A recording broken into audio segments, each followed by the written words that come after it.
ওকে ওকে, ভালো খেলতেছে, পুরোটা ভালো মারতেছে গাইস। ভাই ওয়াল ফালানোর যে সময়টা পাবো সেটাও কিন্তু দেয়নি গাইস। কালকে রাত্রেবেলা দেখতেছি সাফি ভাই লাইভে কাস্টম ভার্সেস করতেছে, তারে কেউ হারাইতে পারতেছে না। আমরা ফটাফট করে তার গ্রুপে চলে যাই তাকে কাস্টমে 1 ভার্সেস 1 হারানোর জন্য। 6 7 8 4 5 6 9 আসো। S24 কুইন ভাই, মানে স্যামসাং আর কি যেটা বলে S24 কুইন। ওকে, তার সাথে একটু আমরা স্টার দিয়ে ফেলি 1 ভার্সেস 1, ঠিক আছে? পাই কিনা জানি না। বা এটা কিন্তু ম্যাচটা স্টার্ট দিয়ে দেয়, আমরা কিন্তু শিওর না আমরা ম্যাচটা উইন নিতে পারবো কিনা। ভাই এটা কিন্তু খুব ভালোই খেলতেছে, প্রথম রাউন্ডে সে দেখি ডেজার্টিকাল নিয়ে নিছে।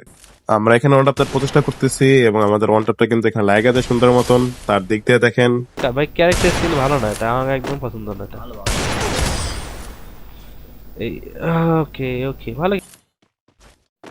ভাইটা মনে হয় প্রথম ম্যাচে ওয়ান টপ খায় খুব খেপে গেছে, পরের রাউন্ডে কিছু বুঝেও রাখি, সে কিন্তু সুন্দর একটা হেডশট দিয়ে নক করে দেয় আমাদের। আমরা কিছু বুঝতেই পারিনি। তার দিক এনপিসি দিয়ে আছে দেখেন তাদের এফপিএস ভাই। সত্য কথা বলতে ডেজার্টিক্যালের হেডশটটা কিন্তু আসলেই সুন্দর ছিল। এই ম্যাচে আমরা রিভেঞ্জ নেওয়ার জন্য উডপিকার নিয়ে নেই, এখন তাকে উডপিকের ওয়ান শট দেওয়া ট্রাই করবো।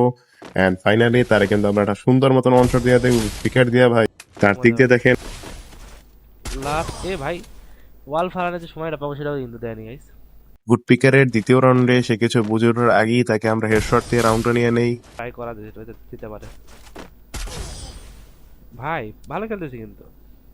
পরবর্তী রাউন্ডে ভাই একটা গান নিয়ে নেয়, উইনস্টার গান। এটা দিয়ে তারা আমরা ওয়ান টপ দেওয়া ট্রাই করবো। মনে হয় ভাইটা গানটা ভালোই চালায়, কিন্তু আমরা তারা সুন্দর মতন একটা ওয়ান টপ দিয়ে দেই গানটা দিয়া। ভাই চান্স না আমার, ওয়াল মারলে কিছু নাই, একটাই চান্স পাবো মারার জন্য, উল্টা মারাটা খেয়ে গেলাম। পরবর্তী রাউন্ডে সে কিছু বুঝে ওঠা রাখি, তারা হেডশট দিয়ে আমরা ম্যাচটা বুয়া নিয়ে নেই। তার দিক দিয়ে দেখেন সে গিল্ডে আছে গাইস, যদি কেউ আমাকে হারাতে পারো তাহলে তাকে আমি আমার ভাই এই সবগুলো আমার হেড আগে মানে তোমার